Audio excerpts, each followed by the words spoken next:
Hello, medical writers, health writers, scientific writers. Today, we are going to talk about marketing mastery for medical writers. Whether you are working with an in house team or freelancing, you need to market yourself constantly, but to different intensity. I'm currently in the process of creating my next course that will be on marketing and targeted to medical and health writers. And while I'm researching on these and creating my modules, I wanted to share with you how I made my marketing journey. I definitely was not a good marketer, but I guess I have become better. And that's what I'm going to share with you in this video.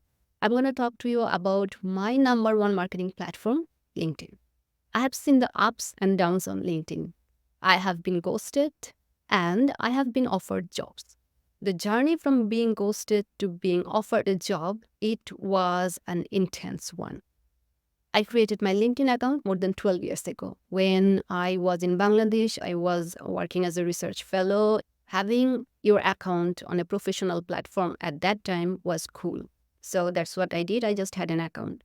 I had my roles written there. For example, when I started to work as a graduate student, it said that I'm a graduate student or PhD candidate, but that's it. It didn't say what's my research field, what's my day-to-day activities, what I'm good at, what I'm learning. As you see, my profile was very basic.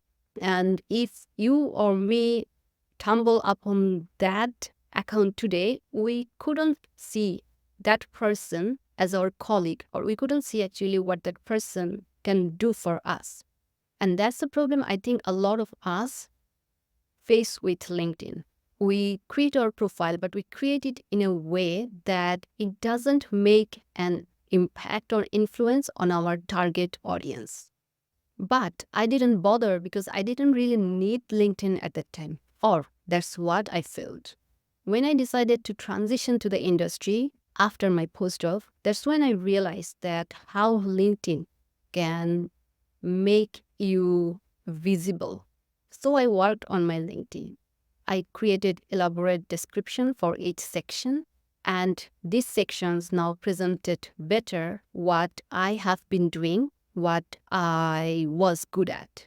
However, if I think about it today, I think that profile gave the vibe that she's a scientist. She doesn't know much outside of the scientific research field. She's interested in transitioning.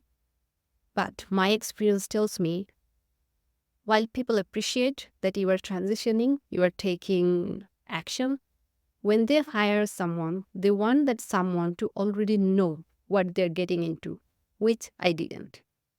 This was when I was ghosted a lot, probably because I couldn't show people how I would add value to their network. I did expand my network at that time quite a bit because I attended some webinar seminar and I reached out to the speakers and I talked to other attendees. That's how I started to build my LinkedIn a few years back. The last transition came when I decided to become a medical writer.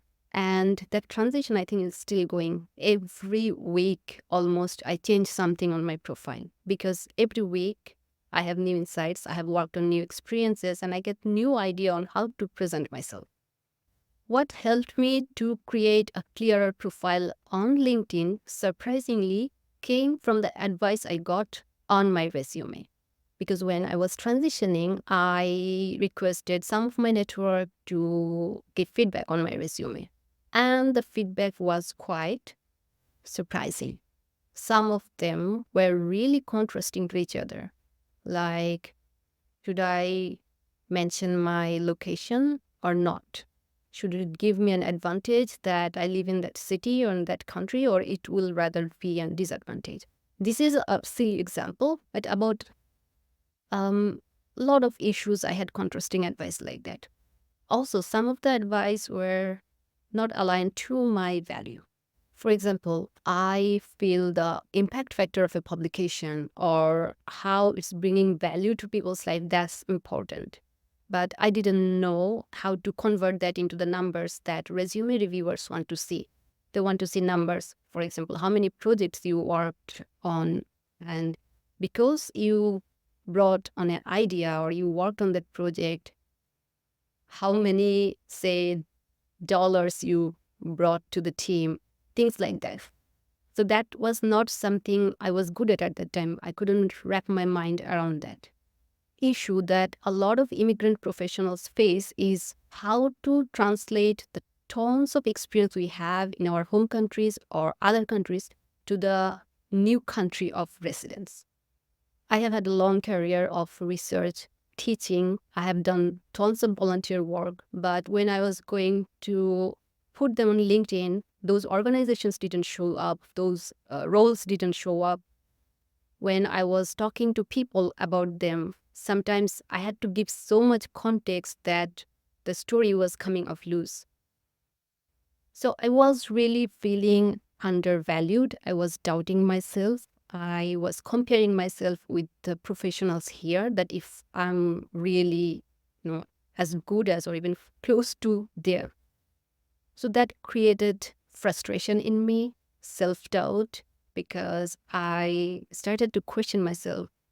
Can I really do something here where I don't know anything and not know many people? But anyway, nothing changes until you take an action. So one day I really dragged myself, made the courage to change my headline on LinkedIn. And while it took a long time to take the courage, changing the headline didn't take long. It also brought me to check other professionals' LinkedIn profile. Slowly, I completed one section after another, and I took the best of different profiles, and the journey is still continuing. Like I said, I change it every week. The clearer my profile became, the clearer my posts were, the more response I got. More people reached out to me with work offer. Some reached out to me to help them transition. It also helped that a lot of prospects that I was discussing with at that time for different projects, they could also see my value from LinkedIn. They could see how I think from my post. They could see the events I'm attending, what I'm doing, and my most recent projects. So all this together made me more visible in LinkedIn, more visible to you. And in future videos, I will go into more details on how you can do that for yourself. There are few topics I will be addressing in the next videos. One is thought leadership. That is how you can present yourself as a thought leader to the community, especially if you are transitioning from another field and people know you for that field but not for the new one. You need to show them that, no, you are also good at the new one. I also talk about how I secured my first medical writing project as a freelancer. Since I have had my course out there, I get asked this question a lot, that, okay, but how do I get this first project? So I'm going to share that with you because it's not as simple and just, moving from one point to another point. It's like a zigzag, and I'm going to share that zigzag just to show you that it's okay if you are in that loop now, you will reach there. And finally, I have created a list of reasons why medical writers particularly fail to grow on LinkedIn. And this is based on my experience, my colleagues' experience, my students' experience. It's not based on every profession, some general search in Google or ChatGPT. It's empirical.